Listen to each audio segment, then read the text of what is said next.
So I would like to get started by asking you just kind of briefly surmise what your experience with infidelity is. I love that question, but I always have like a very complicated answer because I think everybody's idea of what infidelity is so different and what constitutes it or what justifies it or whatever. But I would say that I am somebody who I have I have experienced infidelity. I've been cheated on and I've been the cheater in the past. And I've participated in some non-traditional relationship structures. And probably the biggest run-in that I had with it recently is that like I got divorced and I started dating somebody that I'd been friends with the entire time that I was married. He was one of my close best friends and he was with somebody else dealing with his own stuff and I was married and we'd been friends for a really long time and we were always really good to each other. We always worked really well together, always communicated really well. And towards the end of my marriage, I started to realize and accept the fact that I had feelings for this person, which was, one of the many reasons I got divorced. And I realized that I'd had feelings for this person for a long time. Now, there was no overlap, right? Like, I never cheated on my ex husband. I never did anything like that. But I've had a few people suggest to me that maintaining a relationship, a close relationship with another man outside of my marriage is infidelity. And I find that to be such an interesting gray area because, like, it wasn't like I was hiding anything, and it Yeah. wasn't like I was being sneaky. Like, my ex-husband knew about my friendship with this person, and he would come over for dinner sometimes, and Did it feel like all my infidelity friends. when like did it feel like what you thought infidelity was? No, I've done infidelity before, and I've done the sneaky getting attention outside of the relationship. This was like the most like I just got sideswiped by it because I genuinely like he's attractive. He's an attractive man, my partner, and he's incredibly funny and emotionally intelligent, and more so than like most men I've met over the course of my life. And even all my female, he was just one of the girls to me. Like the way that we talk on the phone, we'd go get dinner once a week. Interesting. Like he was a friend, you know what I mean? And but I also knew, like, if I was honest with myself, like I knew that I had a very different love for him than I had for most of my friends. But at the What same prevented, time, so what do you think prevented you from being honest with yourself? I didn't think that that was what love was. Really, it was really interesting. Like I thought what I had in my marriage is what I was supposed to be doing, right? Like butting heads with this person who just like really actually doesn't want to be married to me at all, just likes the idea of being married to somebody, and I'm just trying to make it work. And like I think I was also just afraid of how much love and affection I had for him, especially being in a marriage where it was just a huge struggle and there was a lot of dysfunction and chaos and some not very loving things happening, right? And then I have this person who's like showing up for me, supporting me, like we're doing this for each other while we're both in other relationships with people that we're like clearly not happy or even like thriving with, and they're Yeah, both yeah.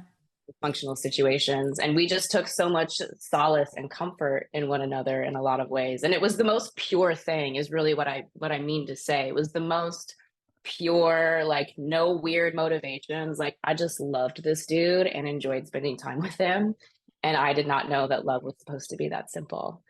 You know what I mean? Oh, I Like, yeah, love that. I didn't know that love was supposed yeah. to be that simple. So you kind of hit on this, but I'd love for you to elaborate a little bit more. How did the idea of a relationship differ from your actual experience in relationships? Mhm. Well, I would say that, especially with marriage, right? Like there's a lot of just unsaid expectations that happen. And I feel like a lot of us don't sit down and communicate about what marriage is supposed to look like. Like we all just have this one singular idea and we're all supposed to be in line with it. And if we like veer from it in any way, we're in trouble, right? And so it's like I look at marriage and like I used to have people say things to me sometimes where they'd be like, you don't behave like a married woman. And it was simply because I was not owned by my partner. Like I went out and I had my own life and I did my own things and I went out and had fun without him all the time. And I went and traveled without him. And people would This be is like, actually where? what you touched on in a TikTok you shared once, where you said, if you Hmm. are, I think what you said was, if you feel like your partner isn't giving you what you need and you want, you start giving it to yourself.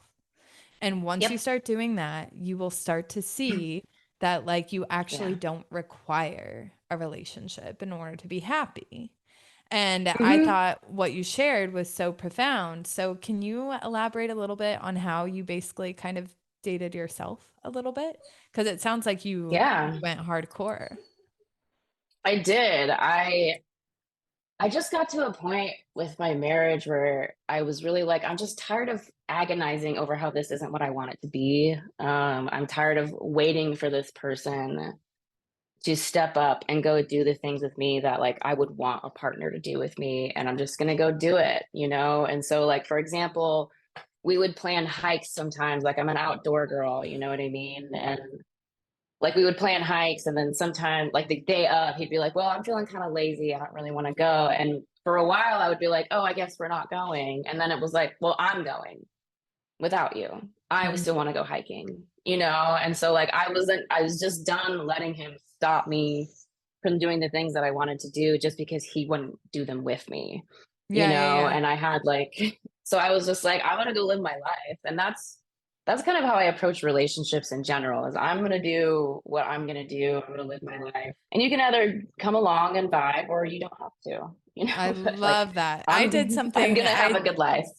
I definitely did something similar. I finally stopped canceling plans in the name of somebody else's like Yeah. lack of Agenda or desire. whatever. Yeah, like their desire didn't Mhm. have to align with mine in order for me to meet my own desires. And that like Mhm. also bled into like other relationships that I had. It wasn't just that marriage. Right. But anyways, I also wanted Mhm. to ask you like was there a moment like a straw that broke the camel's back or even just like an individual moment that you had where you were like, okay, like I actually need to leave this marriage. This Mhm. marriage I'm doing an injustice to him, Mhm. doing an injustice to me. What was that moment for you like? It was really small. I it was really, really small, but like probably 4 days before I separated from my ex-husband, I asked him for some quality time. Because that was a big thing for us is like there was a huge lack of emotional intimacy and quality time. Like there was not a whole lot of stuff that we went out and did together, especially once I started being like, I'm gonna go do my own thing and have fun doing what I want, you know, like Hmm. he just whatever he had going on, he just didn't want part of it. And so I had asked him for some quality time and I was like, hey, like, what do you think about just like putting on a movie when you get home from work? And I'll get some snacks, I'll get some cards. We'll play card games, we'll watch a movie, we'll eat, and we'll just like spend time together, you know? And he was like, yeah, sure, that's fine. And I like went out and I like got these snacks to put together like a charcuterie board. And I was like really looking forward to spending some time with this person. And I remember he came home from work and he was like, yeah, I don't really feel like doing any of that. Can we just watch TV? And I like even my friends the next day were like, there's something different here. Cause I was like, I don't feel like I asked for a whole lot here. You know, like Hmm. I didn't ask to be like taken out to dinner. Like I just wanted to spend time with the guy, you know? And Hmm. I think the reason why that was so significant is, you know, I remember saying things to him because he used to work a lot for, I'm not really sure why. We did fine financially, but he used to just work a lot. He was a workaholic. And he used to justify it by being like, well, you know, that's how I pay for all these international trips that we go on. And I would be like, well, I would literally rather change the way that we're living our life so that you work less so we can spend more time together, like as a Hmm. couple, you know? Yeah. And that was like the craziest thing I could have said to him. You know what I mean? And so it was just a huge mismatch in desire to be close, desire for intimacy. And it's something that we had battled for quite some time. And I finally just got to a point where I was like, this guy just does not care. You know what I mean? I was like, this guy really just does not care. And so that event happened. And I actually posted a TikTok about this. And it's such a funny story. But I went to this weird little drumming circle thing a couple Uh-huh. days later with some friends, never been to anything like it before. And I was getting approached by people like with, romantic and platonic interests. And I was like, I've left the house and people find me interesting and attractive and funny. And I'm like, I don't feel that way at home, you know? And then I had this moment in my mind where I was like, I cannot be available for any of this because I have to go home and convince some guy who does not care to care, you know? And then I was like, why am I doing that? Oh You my know what I God, mean? I you was just like, fucking why am nailed I it. doing that? You nailed it. I spend so much time convincing a guy to care that does not care. Why am I doing that? No, You, why? yeah, why? And why do you think you were? Why do you think you were? I think some of it was just expectations around relationship and marriage. We have those fun little colloquial sayings, marriage is so hard. People hurt each other in marriage and, like, and not everything's perfect. Till death do us part. You have to be patient with your partner. They're human. You know what I mean? Like all that stuff. But I think I just took it to a default, and I see a lot of women taking it to a default, to be honest with you, and feeling overly guilty about leaving partners that like literally couldn't care if they dropped dead the next day, Yes. I use that word And all the so time. it's I this. say default also. It's like Mhm. this default setting that women are like programmed into, where it's just like, Mhm. no, you are to be satisfied with being a wife. I don't care how you feel. And like that Oh is such yeah. a fucked up way to live, man. Excuse my It language, is. but don't because it's me. I'm not Mhm. apologizing. Yeah, don't apologize. Well, it's also incredibly dehumanizing, right? To have a Yes. partner like in name, right? Like you see like movies, right? Like how couples are supposed to behave, or you see like happy elderly couples on the street, or like couples that do everything together, and you're like, I want that. I want this person to be my best friend. And my ex-husband and I were not best friends, not Yeah. really. And I think that also impacted our relationship a Well, lot. it also like I don't know if you relate to this at all, but I felt like I was forcing myself to be something to him that I wasn't innately. And Yes. it was like this kind of obsession that I had in my own head of like I want to be a wife and I want to have this level of closeness with somebody. You can't manufacture a level of closeness. I don't Mm-mm. think you can build it with two willing participants. But I don't think Yeah. that you just, it's not like any two people can enjoy themselves in a marriage with one another. There Hmm. is something profound about that. So you had touched on marriage being hard. How is it Yeah. different? How is your experience of marriage? Or are you married or is it a long-term relationship?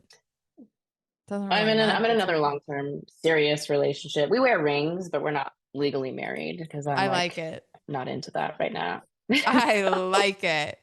So Yeah. well I have a very personal question for you, like as far as me seeking Yeah. interest. What is it Yeah. like having a long-term relationship without that label? I love it. You It love it. feels a lot more freeing, and like there's room for movement. It feels a lot less scary. Like my partner probably asked me to marry him like once a month. Like he's like hopeless romantic. He's divorced too, which is funny, but he's like, I'd get married again in a heartbeat.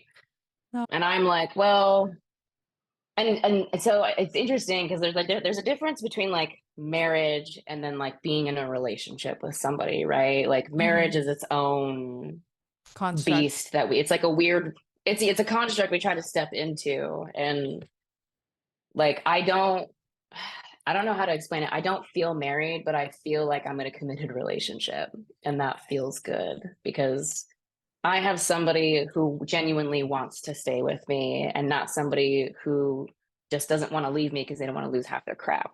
You know what Someone I who isn't mean? Like, obligated to you. yeah, and I like that obligation isn't that doesn't feel like it's there. And for me, as somebody who got divorced and it's still, I'm still moving through a lot of stuff with that. And that's, something that him and I have had to work through is like, okay, we can start dating, but I'm still crawling out of an abusive marriage. You know what I mean? So Mhm. if you can handle that and you can handle everything that comes with that, we That can is do so this. real. And he's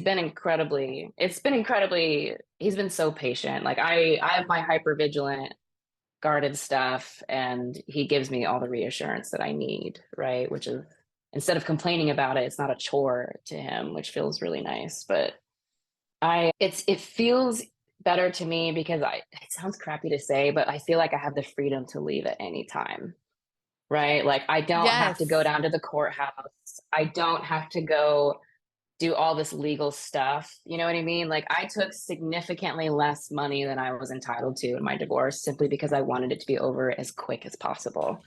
Yep. And I didn't want to fight him. I was like, I just want this much, this lump So sum, and then you just leave me alone forever.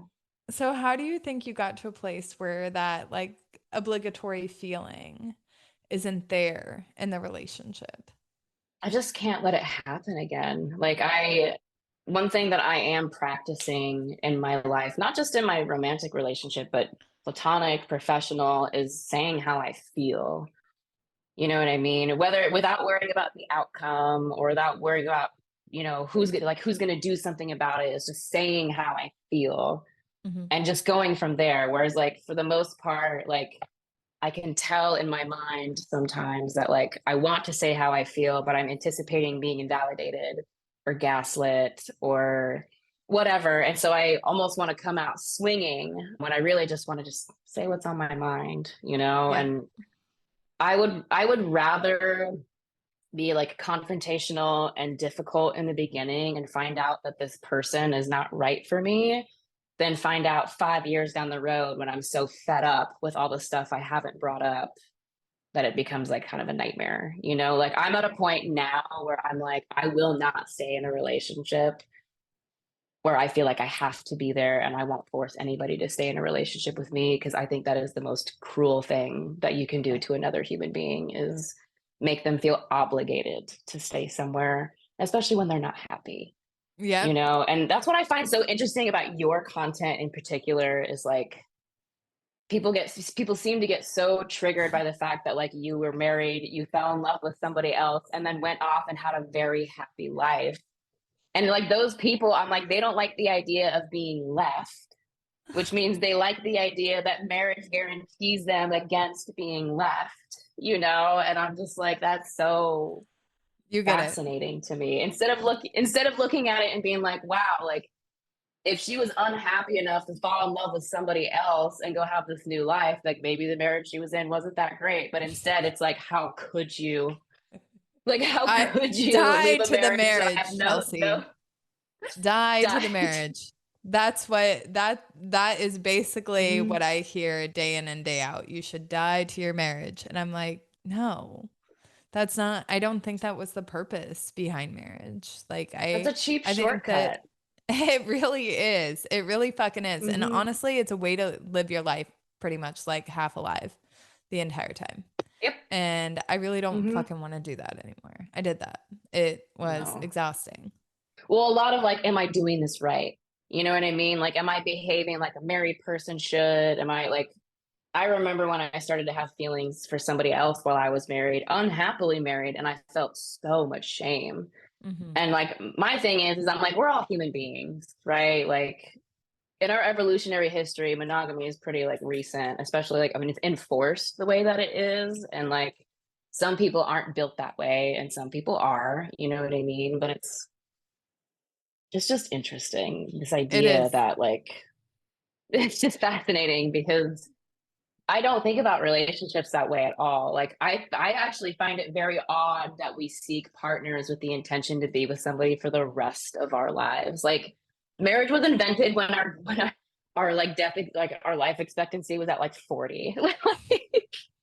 That's why people agreed to bond for life was when we didn't live very long and now we live a very long time and we live multiple lifetimes Yes. in one life. And all of our romantic relationships end except for the one that we die in or the last one that we're in before we die. And so it's like, people seem to have such a backwards view on marriage because, like, statistically speaking, just statistically, the chance of your relationship working out is not great because all relationships end on But then some when you think level, about it, right? like even using the word working out, right? Like just because you made it till death do us part doesn't mean you were in a satisfactory relationship. It just means that you No. lasted longer than other people, which like I don't know if that's Mhm. something that I want to hang my limited time on earth with, like, oh, I made it in Mhm. a marriage that didn't feel great for 60 years. Like what is Oh that? my I'm God. tolerant of abuse? No thanks. I'd rather die. I'd rather Yeah. die young if that's what it is. Well, and what's interesting is so a lot of people used to, and I was surrounded by some pretty, dysfunctional people at the time that I was married, and I've got a whole new different wonderful group of folks around me now, which is lovely. But I used to hear people say a lot like, Wait, hold on. "Oh How did you find fuck, I those lost my train people? of thought." How did you find those people? These new people that you're around. They were the new people in some really unexpected places. To be honest with you, like when I got divorced, I was just really open about what was happening and open about asking for help and support. And I was open about times that I felt like really alone because I also kind of sort of left behind my friend group before I got divorced as well. Like I was almost moving out of an old life and I was like Hmm. letting people go, letting old beliefs go. And my marriage was just like the last like relic from my old life that I really needed to let go of. And How did it you was get to a hard place? realizing he couldn't come with me. How did it was it is hard realizing that he can't Mhm, come with you. That is mhm. definitely not lost on me because I think a lot of people will be like, "Oh, well, if you just hated him, why didn't you just leave?" No, you're not listening. I didn't hate him. I hated myself. Ugh. Mhm, Anyways, but mhm. I wanted to ask you, as far as you touching on beliefs, letting go of beliefs and moving into this Yes. next like phase of your life, how Mhm. scary was that? It was terrifying. It was so terrifying because all I really knew was that I needed to do it, but I didn't know what my life would look like afterwards. I just Mhm. knew that I couldn't be where I was anymore, Mhm. and I have my personal experience, my subjective experience with stuff like that is that the universe always rewards the brave, and I left my marriage with like very little plans on what I was going to do next. Like I had a bunch of credit card debt. I didn't have any savings. Him and I didn't really share finances for a good reason. And I knew I was going to get some money, but I didn't know what I was going to do with it. And I had some places to go live, but I also had like a dog. And I was like, I didn't even try to figure any of that out before I told him I wanted to be done. I was like, I'm done. Like, I always I'll tell figure people, it out as I go. I say the anticipation of great change is always much more stressful than the actual change itself because once you're decided, it's all logistics from there. And Hmm. like that shit's Yep. kind of fucking easy. And like it Yeah. really is getting yourself to a place where you can make that Hmm. decision. So Hmm. I'm also dying to know, just so I have some more tips from you because I'm getting a lot Yeah. out of this conversation. But what else do you practice to maintain a healthy relationship with your current partner? I try to really think outside the box. Like, and that's something that he's really good at too. Like, there's been times where I thought, because we have his kids full time and their mom's not like super in the picture. And so there's been a few times where I thought like maybe we need to live separately for a while because like I need to focus on what I have going on. Or there's been times where for whatever reason I'm feeling self-destructive and I'm like, we just need to be done doing this. And he's like, what are you talking about? And I really try to practice like instead of it's hard to explain. Like I used to have this very black and white thinking, specifically because of the types of people that I would date. Like if I'm not happy, I just need to go. Hmm. Whereas now I'm learning a lot more about what healthy negotiation looks like in Tell a me more about relationship. that. And I'm practicing being more open. And well, it really plays to what I think we're talking about. Like, there's like the construct of marriage, right? And everybody thinks that once you're married, everything's supposed to just fit together perfectly. you're a couple, you're married, everything's perfect. Whereas like when you don't have that construct, you almost have to talk to each other, right? You have to talk to each other about like what you want, what your insecurities are, what your dreams are, what your goals are, and also coming to a place of being like, how can we get what we both want? Instead of being like, how am I going to fight for my life through this conflict? Like, How am I how am I gonna going to fight get for through my life? this one? Yeah, And so, and it's a lot of like, I still maintain that my happiness is mine and it's my job to keep me happy. Like, I have a friend that says this, and I love that she says it. I am the whole Sunday, and he's just like the cherry on top. Like, he's my life. I love him. Like, he's like one of my freaking soulmates. I love him to death, but I'm still my number one priority yes, always, yes. and that makes my relationship flourish a lot more, I think. Mhm. Like, because then he doesn't have to feel responsible for my happiness and I don't have to feel responsible for his. And it takes a lot of weight off of both of us in that Totally. way. And so it's I still practice, like there'll be times where I'm not taking very good care of myself, like I'm not making time to do the things that I want, the things that light me up, the things that make me happy. And I think it's very natural in a relationship to turn to your partner when you're unhappy and be like, this is your fault, this is your problem. you Oh, say know it again. Say it again. it's That is that very default easy. mechanism, right? It is very easy to look at your Mhm. partner and say, you're the reason I'm unhappy. And that's just not true. Like, I don't think happiness No, depends on a marriage or a divorce. Like, I tell this to the no. girls in the community all the time. I'm like, whoa, whoa, whoa, slow down. Like, you don't have to Yeah. make a big decision to like get to a point where you can understand and appreciate what happiness is. Like, Hmm. you can realize that like it is within your control, and it sounds like you really took individual satisfaction to the next level when you realized that your individual satisfaction didn't rely on a marriage, and Hmm. then you started to satisfy yourself by dating yourself, which Hmm. is, it takes a lot of guts because a lot of women will Hmm. think that it's the man who is supposed to satisfy this piece of me. Yes. And I am just Hmm. like, I'm just like, what? Are you telling me that you want something and you don't know how to get it yourself? Why not? Hmm.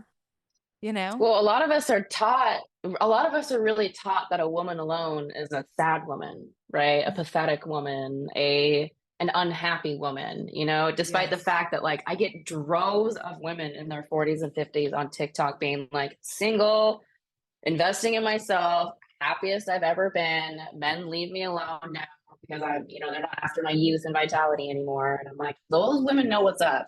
They You know do what know I what's mean? They up. They do. do. There's this one chick in my community, and hold on, getting over COVID.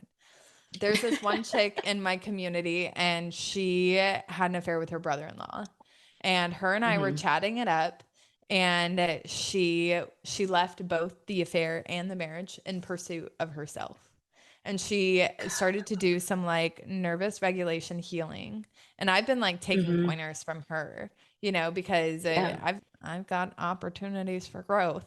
And and Don't we all?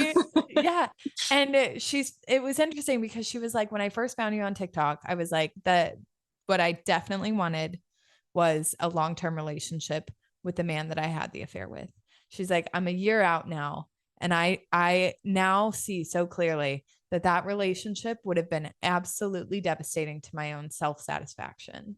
And she just Yep. started to really empower herself, really do stuff that was in her best interest, and Hmm.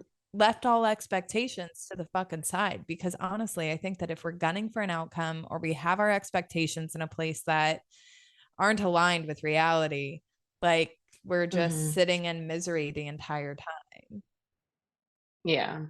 Mm. Well, and I think a lot of us too, we get so attached to the idea of like what our lives are supposed to look like, and I will say that one thing that has changed for me is I don't really care what my life looks like. I care about how I feel about my life now. And Yes. I try to let go of what that looks like. Cause like if you would have told me when I got divorced, I was still working for somebody else. my life was so different now. And just by the decision of saying, like, I don't want to be married to this person anymore. I want to go out and like live my own life. Like I work for myself now and I work from home and like my whole platform is like there's a whole life after an unhappy relationship. And it's so hard Yeah. to see that because when you're in it, you think this is all it's going to be. And you're like, this is forever and I can't leave because we also get caught up in like, we don't want to hurt the other person, even though they're hurting us very deeply in many different ways, right? Yes. We're like, I don't want to hurt them. What about their feelings? Like, When I this and that. realized And the only person's happiness that was my responsibility was my own, it shifted everything. Like I had mhm. a lot of guilt over leaving my ex because I was like, how's he going to be happy without me? Who the fuck do I think I am? You know? right? Like Right. like, I think that Yeah. I can actually bring him happiness. No, that's not true. Like, I needed to lay that cross down essentially and be like, okay, my happiness is my responsibility. What does it even look like? Because right now I'm Mhm. looking externally the entire time for people to tell me what it looks like: marriage, kids, Right. house, dogs, right? And none of Yes, the that job. was, yeah, it was never satisfying like what was actually Mhm. happening in my core, which was I just wanted to feel the warmth on a fucking rock. I wanted to, Mhm. like I really wanted to be connected to what made me human ultimately. Mhm. I Yeah. love your story and I love how we played it Thank out. you. So, Mhm. based on your experiences, what message do you want to pass along to women who are currently in unhappy relationships and tolerating it? You do not have to stay in any relationship that you don't want to for any reason because you are a grown woman, you are a grown adult, you're an adult in the United States of America, or even not even just America, you're Globally, just a sovereign being. we're everywhere. We're everywhere, like you're an adult and you don't have to stay in a relationship with somebody if you don't want to. Even if they want you to really bad, they can want all day. It's really not your problem. Like it's really not your job to help your partner grieve the loss of their partner. It's your job to take care of you and do what's best for you. And everybody, and I mean everybody, is better in relationships when we're taking responsibility for ourselves and our Mm, happiness. I love So that. that's what I have to say. Christine, thank you so much for coming onto the podcast with me and entertaining a conversation. I think that pouring this conversation out so that other people can hear it will be healing for them. So, in appreciation that they cannot extend to you unless they come and find you on TikTok and join your community, I want to say thank you so much for being willing to come onto here and share so openly about very intimate stuff. So, thank you. Yeah. Yeah. Thanks for having me. If you are the other woman in your relationship and you love this podcast, you would love the Other Women community. The Other Women community is a membership program designed to help other women just like you reclaim their relationship with themselves and heal from their affair. We provide a safe and supportive environment for you to open up and talk about your experiences. We give you the tools and resources you need to grow into an authentic, empowered individual. If you're ready to take the next step in your healing journey, head on over to theotherwomanandthewife.com/community to learn more about the membership and all it has to offer.